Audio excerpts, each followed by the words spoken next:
রব্বুল আলামিন বলেন, তোমার রব আল্লাহ তাআলা ফয়সালা করে দিয়েছেন, আল্লাহ তাআলার ইবাদত করো, আল্লাহ তাআলার ইবাদত করো। আল্লাহ তাআলার ইবাদত করা ছাড়া দুনিয়ার আর কারো ইবাদত করা যাবে না। কোনো মাজারে গিয়ে সেজদা দেওয়া যাবে না, কোনো পীরের কথা মতো চলা যাবে না।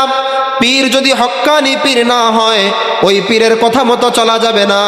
পীর যদি বন্ড হয়, সে যদি তোমাকে বলে, আমাকে বলে, তুমি নামাজ পড়তে হবে না, তোমার জান্নাতের জিম্মাদার আমি। তুমি মা বাবার খেদমত করতে হবে না, তোমার জান্নাতের জিম্মাদার আমি। তুমি দাড়ি রাখতে হবে না, তোমার মা বাবার জিম্মাদার আমি। এভাবে যদি পীর আমাকে আল্লাহ এবং তার রাসূলের আদেশের বাহিরে কোনো আদেশ পালন করতে বলে, ওই পীরকে মানা যাবে না।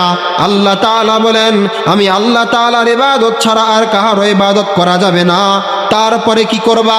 আমি আল্লাহ তাআলার ইবাদত যেখানে তোমার শেষ, মনে করো তুমি ফজরের নামাজ পড়ে শেষ করলা, এবার তুমি বাড়িতে এসে একটু মায়ের খেদমত করো, মার খেদমত করা শেষ হয়ে গেল, এবারে তুমি নিজের উপার্জনের জন্য বাড়ি থেকে বের হয়ে যাও, আবার জোহরের নামাজ পড়ো, জোহর পরে আবার আইসা মায়ের একটু খেদমত করো, মাকে জিজ্ঞেস করো মা আপনার কি লাগবে, আবার জোহরের নামাজের পরে যখন খেদমত করা শেষ হয়ে গেল, তুমি আবার একটু রেস্ট করো, বিকালে আবার জিজ্ঞেস করো।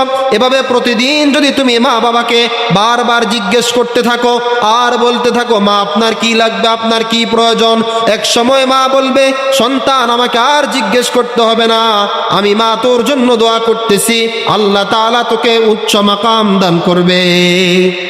এভাবে যদি মা বাবা দোয়া করে ফেলে, আমার আপনার জন্য আর কি লাগে?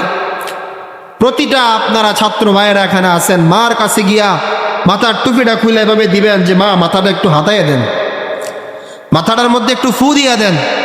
হেফজ পড়তেছি, মুখস্থ থাকে না, মনে থাকে না, ভুলে যাই, শয়তানে ধোকা দেয়, মার কাছে গিয়া মাথাটা একটু নোয়ায় দেন না, দেখবেন কি পরিমাণ দোয়া পান।